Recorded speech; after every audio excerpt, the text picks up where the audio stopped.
Mga ka-sports, nakakagulat na pahayag ang lumalabas kamakailan. Ang coach mismo ng Guam National Basketball Team ay nagsalita na. Ayon sa kanya, may chance kaming talunin ang Gilas Pilipinas. Ha? Totoo ba ito? Sa video na ito, pag-uusapan natin kung ano ang pinanggagalingan ng pahayag na yan. Bakit niya ito sinabi at kung may real chance nga ba talaga ang Guam laban sa Gilas sa darating na FIBA qualifiers. Kung trip mo po ang ganitong content, paiwan ng follow at pa-subscribe na din. Tara, simulan na natin.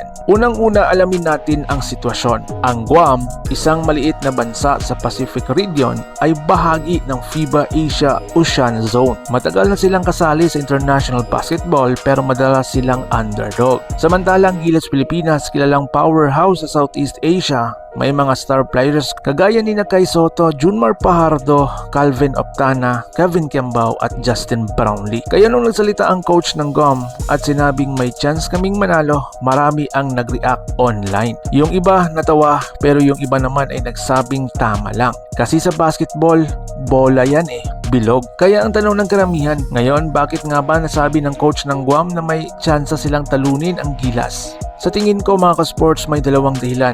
Una, yung motivation. Alam ng coach ng Guam na maliit ang posibilidad nilang manalo. Pero gusto niyang itaas ang moral ng mga player niya. Kailangan niya ng tiwala, determinasyon at mindset na walang imposible. Kasi kung sasabihin niya agad na malulupit ang Gilas, siguradong talo tayo. Baka bumagsak ang confidence ng kanyang kupunan bago pa magsimula ang laban. Pangalawa, yung strategy niya. Pwede rin itong psychological move. Kapag narinig ng Gilas na may kumpiyansa ang kalaban, minsan nagiging dahilan ito ng complacency o pagiging kampante. At sa basketball, kahit gaano kalakas, kapag nag-relax ka, nako, delikado po ito mga ka-sports. Pero ang tanong, realistic ba talaga ito? Tignan na natin ang mga paraan kung paano posibleng manalo ang Guam kung sakaling magkataon, na kung saan may apat silang strategy. Una, kontrolin ang kanilang tempo. Kailangan nilang pabagalin ang laro o huwag papayagang mag-fast break ang Gilas dahil alam nating malakas ang Pilipinas sa transition offense. Pangalawa, matinding depensa sa shooters. Pigilan sina Jordan Heading, CJ Perez at Calvin Optana na makakabuelo sa perimeter.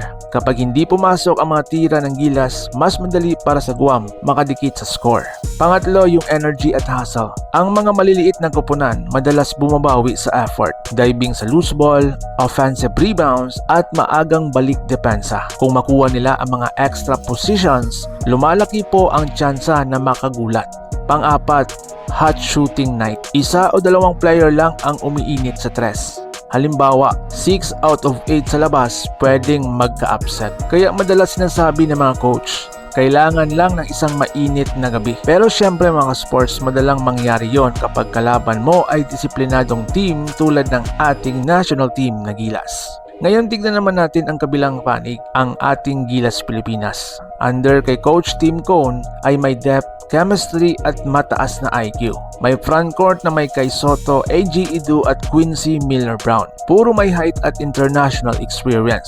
May guards din tayo na elite tulad din na Scottie Thompson, Kevin Kiambao at Jordan Heading o di kaya'y si Keffer Abena. Ang sistema ni Coach Tim ay hindi lang puwersa kundi execution. So kahit may mga maliliit na kalaban, mabilis niyang nakikita ang butas at ina-adjust agad. Kaya para sa maraming analyst, mahirap isipin na kayang tapatan ng Guam ang Pilipinas sa 5 quarter, lalo na kung full force ang Gilas lineup. Kung tatanungin mo ilang porsyento ang chance ng Guam, mga ka-sports siguro nasa 5 to 10% lang. Pero gaya ng sabi ng coach ng Guam, as long as may pagkakataon, may pag-asa. Kaya mga ka-sports, basketball nga naman ito. Kahit gaano kakalakas ang iyong lineup, kapag hindi pumasok ang tira mo, pwede kang mapahamak. Ang mahalaga dito mga ka-sports ay yung respeto sa bawat team. Hindi porket maliit na bansa ang Guam, ibaba na natin ang tingin sa kanila. Lumalaban pa rin sila ng patas para sa bandera nila. At tayo naman ay dapat ipakita kung bakit ang Pilipinas ay hari ng Asian basketball basketball sa puso at galing. Kaya mga ka-sports kayo, naniniwala ba kayong may chance talaga ang Guam laban sa Gilas? O sigurado na kayong Pilipinas pa rin ang mananaig? I-comment nyo na sa baba at huwag kalimutang i-like, share at subscribe para lagi kayong updated sa mga Gilas Pilipinas at PBA stories. Ito ang The Sports Updates para sa mga totoong mahilig sa basketball updates. Mabuhay ang Gilas Pilipinas, puso. So paano? Ingat po kayo. Ernest Ross Jr. nailed. Ernest Ross Jr. hit while taking the three.